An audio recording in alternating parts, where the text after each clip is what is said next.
ईमानदारी के साथ ये वीडियो आपको देखना है और अगर आपसे हो सके तो सारे प्रश्न आप कहीं पर लिख लीजिएगा। ये प्रश्न आपके रीट भर्ती के अलावा फर्स्ट ग्रेड, सेकंड ग्रेड, अगर आप आरएस का एग्जाम देंगे या फिर अगर आपने पटवारी का फॉर्म भर रखा है तो इन सभी एग्जाम में काफी अधिक हेल्प देंगे और अधिकतर प्रश्न आपको जरूर देखने को मिलेंगे एनसीईआरटी की इन पुस्तकों में से। मुझे भी काफी अधिक समय लगा है, लगभग 5 दिन का समय लग गया इस एक वीडियो की पीडीएफ बनाने में।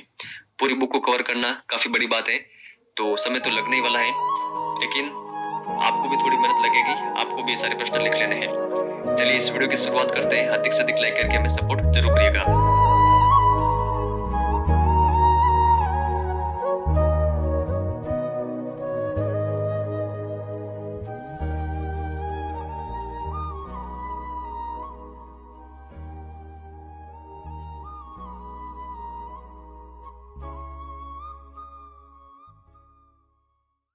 इसका करेक्ट आंसर होगा और मैं आपको साथ में कुछ एक्स्ट्रा फैक्ट भी बताऊंगा, उनका भी आपको ध्यान रखना है। देखिए, राजस्थान में सर्वाधिक वन पाए जाते हैं उदयपुर जिले में और सबसे कम पाए जाते हैं चूरू जिले में। तो ये 2 एक्स्ट्रा फैक्ट है, ये आपको ध्यान रखने हैं। राजस्थान के कुल वन क्षेत्र के आधे से अधिक क्षेत्र पर कौन से वन है? तो ये वन कौन से हैं? देखिए, ये वन है सुरक्षित वन। तो यहाँ पर ऑप्शन नंबर सेकंड इसका करेक्ट आंसर होगा। देखिए, वनों को 3 भागों में बांटा गया है, आरक्षित वन, सुरक्षित वन और अवर्गीकृत वन में। तो जो आरक्षित वन है इन पर पूर्णतः सरकारी नियंत्रण होता है, सुरक्षित वन जो है इन पर अंशतः सरकारी नियंत्रण होता है और जो अवर्गीकृत वन है इन पर कोई भी सरकारी नियंत्रण नहीं होता है। तो जो ये एक्स्ट्रा फैक्ट है ये भी आपको साथ में ध्यान रखना है। वनस्पति को प्रभावित करने वाला कारक नहीं है। धरातलीय स्वरूप, वर्षा की मात्रा, जलवायु, मिट्टी की भिन्नता या फिर कोई नहीं। देखिए, करेक्ट आंसर होगा कोई नहीं, क्योंकि जितने भी कारक दे रखे हैं 4 कारक, तो ये चारों कारक प्रभावित करते हैं वनस्पति को, तो आपको ध्यान रखना है। राजस्थान में उष्ण कटिबंधीय कंटीले वन किस क्षेत्र में पाए जाते हैं?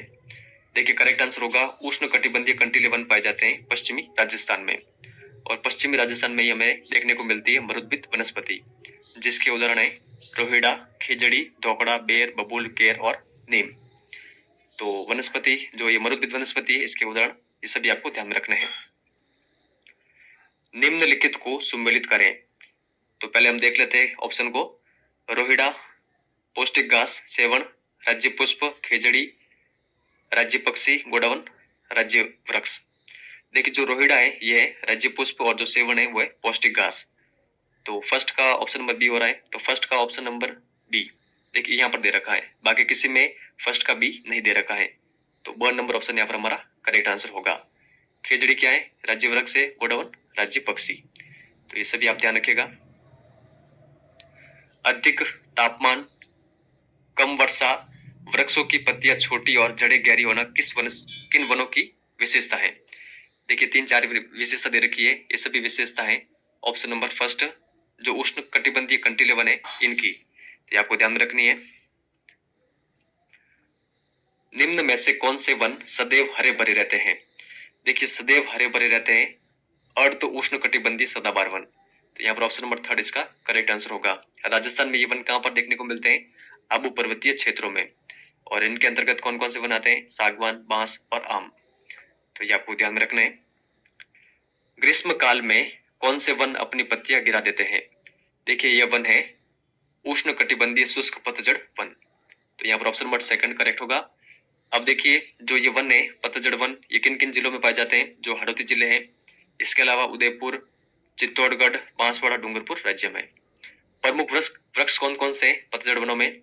महुआ, बरगद, सालर, साल, सीताफल और शीशम। तो ये जो भी एक्स्ट्रा फैक्ट है ये भी आपको ध्यान रखने हैं। निम्न में से कौन सा राजस्थान का राष्ट्रीय उद्यान नहीं है? देखिए, करेक्ट आंसर होगा राजस्थान का राष्ट्रीय उद्यान नहीं है राष्ट्रीय मरु उद्यान, जो कि जैसलमेर और बाड़मेर जिले में पड़ता है। देखिए, राजस्थान के कुल 3 राष्ट्रीय उद्यान है। फर्स्ट है केलादेव राष्ट्रीय उद्यान भरतपुर में, सेकंड रणथंबोर राष्ट्रीय उद्यान सवाई माधोपुर और थर्ड है मुकुंदरा हिल्स राष्ट्रीय उद्यान कोटा चित्तौड़गढ़ में। तो ये सारे फैक्ट आपको ध्यान में रखने हैं। चलिए आगे चलते हैं। निम्नलिखित में से कौन सा सही सुमेलित नहीं है? तो देखिए, करेक्ट आंसर क्या होगा यहाँ पर? इसका करेक्ट आंसर होगा ऑप्शन नंबर 3 जो फूलवारी नाल वन्य जीव अभ्यारण्य है ये राजसमंद में नहीं है।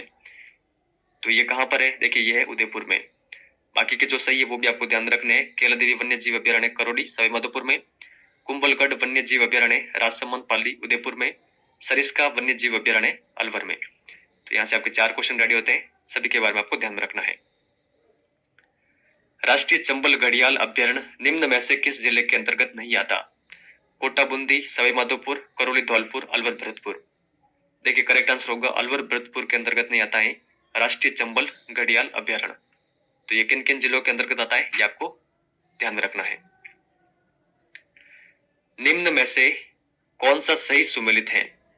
देखिए यहाँ पर जो करेक्ट आंसर होगा, जो सही सुमेलित है वो है बंद बरेठा वन्य जीव अभ्यारण्य भरतपुर में। तो ये आपको ध्यान रखना है। बाकी देखिए जो जम्वा रामगढ़ वन्य जीव अभ्यारण्य ये कहाँ पर है? यह जयपुर में। सज्जनगढ़ वन्य जीव अभ्यारण्य उदयपुर में। ताल छापर वन्य जीव अभ्यारण्य चूरू जिले में। तो बाकी के फैक्ट भी आपको ये ध्यान रखने हैं। चलिए आगे चलते हैं। जवाहर सागर अभ्यारण्य किस जिले के अंतर्गत नहीं आता? भीलवाड़ा, कोटा, बूंदी, चित्तौड़गढ़। देखिए करेक्ट आंसर होगा जो जवाहर सागर वन्य जीव अभ्यारण्य ये नहीं आता है भीलवाड़ा के अंतर्गत, ये इन 3 जिलों के अंतर्गत आता है। तो ये आपको ध्यान रखना है। निम्न में से कौन सा असंगत है? टोडगढ़ रावली वन्य जीव अभ्यारण्य, राजसमंद, अजमेर, पाली, सीतामाता वन्य जीव अभ्यारण्य, प्रतापगढ़, चित्तौड़गढ़, उदयपुर, माउंट आबू वन्य जीव अभ्यारण्य सिरोही, रामगढ़ विषधारी वन्य जीव अभ्यारण्य धौलपुर। देखिए करेक्ट आंसर होगा ऑप्शन नंबर 4, ये सही नहीं है। जो रामगढ़ विषधारी वन्य जीव अभ्यारण्य ये है बूंदी जिले में। तो ये आपको ध्यान रखना है। इसके अलावा ऊपर के तीनों फैक्ट भी आपको ध्यान रखना है। निम्न में से कौन सा अभ्यारण्य धौलपुर के अंतर्गत नहीं आता? वन विहार अभ्यारण्य, रामसागर अभ्यारण्य, शेरगढ़ वन्य जीव अभ्यारण्य, केसरबाग अभ्यारण्य। देखिए करेक्ट आंसर होगा धौलपुर के अंतर्गत नहीं आता है जो शेरगढ़ वन्य जीव अभ्यारण्य ये किस जिले के अंतर्गत आता है? देखिए ये आता है बारां जिले के अंतर्गत। तो ये आप ध्यान रखिएगा। बाकी जो ये 3 है ये आते हैं धौलपुर के अंतर्गत।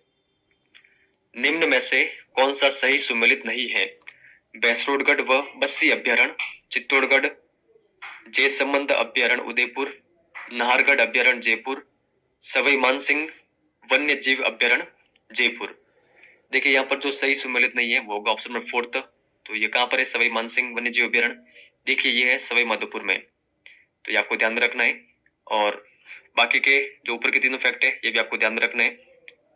आगे चलते हैं। निम्न में से कौन सा राजस्थान की बाघ परियोजना नहीं है? केवलादेव राष्ट्रीय उद्यान, रणथंभौर, सरिस्का, मुकुंदरा हिल्स। देखिए करेक्ट आंसर होगा ऑप्शन नंबर 1, जो केवलादेव राष्ट्रीय उद्यान है ये राजस्थान की बाघ परियोजना नहीं है। तो राजस्थान की बाघ परियोजना कौन कौन सी है ये आपको ध्यान रखनी है। आगे चलते हैं। निम्न में से कौन से स्थल रामसर साइट में शामिल है? केवलादेव राष्ट्रीय उद्यान, सांबर झील या फिर दोनों? देखिए करेक्ट आंसर होगा दोनों। ये दोनों नमभूमि क्षेत्र है, वेटलैंड, जो कि रामसर साइट में शामिल है। तो ये आपको ध्यान में रखना है। पालतू श्रेणी में राजस्थान का राज्य पशु है। तो देखिए ये है ऊंट। और वन्य जीव श्रेणी में राजस्थान का राज्य पशु कौन है? तो देखिए ये है चिंकारा। तो दोनों फैक्ट आपको ध्यान रखने हैं। राष्ट्रीय वन नीति 1952 जिसका संशोधन हुआ 1988 में के तहत कितने क्षेत्र पर वन होने आवश्यक है? देखिए करेक्ट आंसर होगा ऑप्शन नंबर 1, 33% भाग पर। राजस्थान राज्य वन नीति 2010 के तहत संपूर्ण क्षेत्रफल के कितने प्रतिशत भाग को वृक्षाच्छादित करने का लक्ष्य रखा गया है?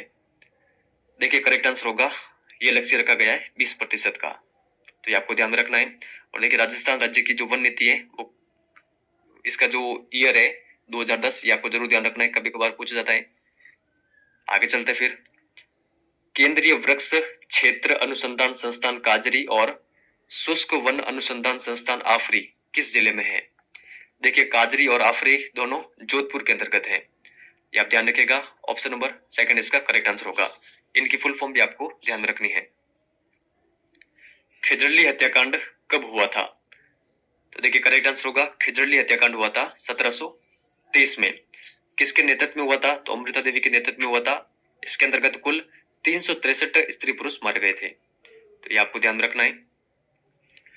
अमृता देवी मृग उपवन किस जिले में है? देखिए ये है जोधपुर जिले में, तो यहाँ पर ऑप्शन नंबर 4 इसका करेक्ट आंसर होगा। खिजड़ली मेला कब लगता है? तो इसका करेक्ट आंसर होगा खिजड़ली मेला लगता है भाद्रपद शुक्ल दशमी को। ऑप्शन नंबर 3 इसका करेक्ट आंसर होगा। आगे देखते हैं, घड़ियालों की प्रजाति के लिए को सुरक्षित करने के लिए कौन सा अभ्यारण्य है? देखिए करेक्ट आंसर होगा ऑप्शन नंबर 3 राष्ट्रीय चंबल अभ्यारण्य। गन्ना पक्षी विहार पक्षियों का स्वर्ग माना जाता है, यहाँ का प्रमुख आकर्षण है। देखिए यहाँ का प्रमुख आकर्षण है साइबेरियन क्रेन। ऑप्शन नंबर 4 इसका करेक्ट आंसर होगा। कौन सा स्थान जंगली मुर्गों के लिए प्रसिद्ध है? देखिए करेक्ट आंसर होगा माउंट अबू। Option number 2। उड़न गिलहरी किस अभ्यारण्य में देखने को मिलती है? देखिए उड़न गिलहरी हमें देखने को मिलती है सीता माता वन्य जीव